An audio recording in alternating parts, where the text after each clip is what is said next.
अस्सलाम वालेकुम to class बच्चों, आप सब कैसे हैं। उम्मीद करती हूँ कि आप लोग बिल्कुल ठीक और खैरियत से होंगे और अपना काम साथ साथ कंप्लीट करते होंगे और बिल्कुल भी घर में तंग नहीं करते होंगे। तो सब बच्चे जो हैं वो अपना काम साथ साथ किया करें।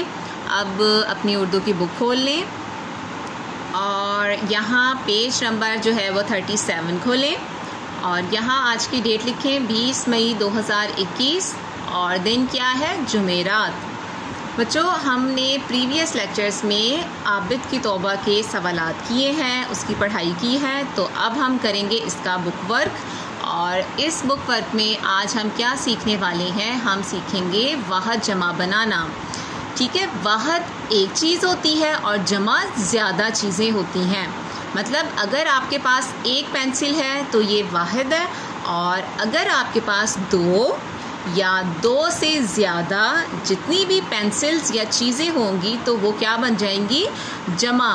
तो इस तरीके से हम आज सीखेंगे वाहद जमा बनाना। तो एक वाहद जमा बनाने का एक बहुत ही आसान तरीका आपको बताया गया है कि आपके सामने अगर एक वाहद बात लिखी हुई है, वाहद लफ्ज़ लिखा हुआ है, जिस तरह ये लिखा हुआ है पहला लफ्ज़ बेअलिफ़ ते बात लिखा हुआ है, तो हमने इसे जमा बनाने के लिए ये और नून गुन्ना बना देना है। तो ये क्या बन जाएगा, बातें। मतलब बात का ये बेअलिफ़ हो गया, ते का छोटी शक्ल बना दी और इसके साथ हमने ये और नून गुन्ना लिख दिया, तो क्या बन गया, बातें। तो अब इसी तरह हमें बनाने के लिए उन्होंने नीचे जो है कि नीचे वाहद दिए हुए हैं और इन्होंने के हमने जमा बनाने हैं। तो पहला देखें, बहुत आसान है, रात।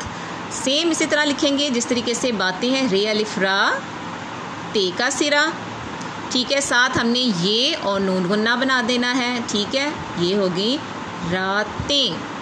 ठीक है, अब आदत, सेम इसी तरह आदतें बनाना है, आइन अलिफ आ दाल, ते की छोटी शक्ल, फिर ये और नून गुन्ना, आदतें। ये वाला ये और नून गुन्ना हमने सबके साथ लगाना है। हरकत, साथ वैसे ही हर, ये काफ और ते का आखिरी लफ्ज़ का आपने क्या बनाना होता है, छोटी शक्ल लेनी होती है। फिर ते, ये नून गुन्ना, हरकतें। शरारत, सेम ऐसे ही शरारत है तो ते का सिरा और ये का सिरा और नून गुन्ना। ये और ये नून गुन्ना जो है वो हमने सबके साथ लिखना है। और अब आगे बरकत में भी ऐसे ही लिखेंगे हम, और ये का और नून गुन्ना क्या बन गया, बरकतें। ठीक है बच्चों, ये वाहद जमा जो है वो बहुत आसान है बनाना। आप लोगों ने इसी तरह के अल्फाज जो हैं उनको लिख लिख के प्रैक्टिस करनी है और नीट हैंड राइटिंग में करना है। ठीक है, तो अब सब बच्चे जो हैं वो नेक्स्ट पेज खोलें।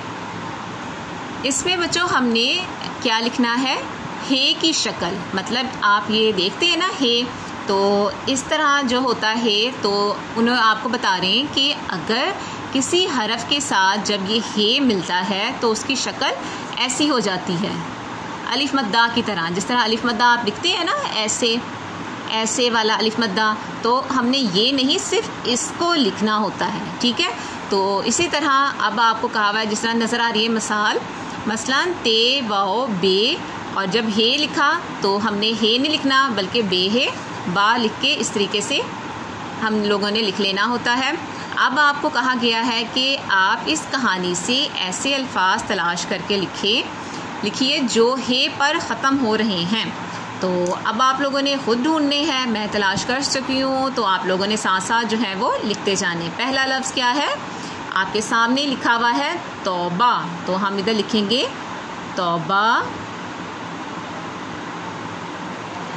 फिर उसके बाद गुन्ना,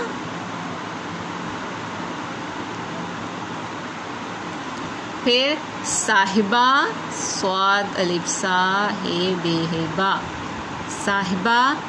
जगह के, और इसके अलावा एक और लफ्ज़ भी आया है ये, तो आप इसकी जगह अगर चाहें तो ये भी लिख सकते हैं, कोई भी एक लिख दें। ठीक है, अगर आपने लिखना हो ये या ये, तो आप एक लफ्ज़ लिख के टोटल आप लोगों ने 5 लफ्ज़ को की आपको जगह दी है, तो आपने इस तरीके से लिख लेने हैं। ठीक है बच्चों, आपको समझ आ गई है ना कि किस तरीके से हे जब अल्फाज के आखिर में आता है तो क्या शक्ल बन जाती है, इसकी इस तरह की शक्ल बन जाती है। ठीक है, तो अब आप लोगों ने ये काम जो है वो लिखना भी है और याद भी करना है, तो और प्रैक्टिस करते रहा करें। अपना बहुत ख्याल रखिएगा। अल्लाह हाफिज़।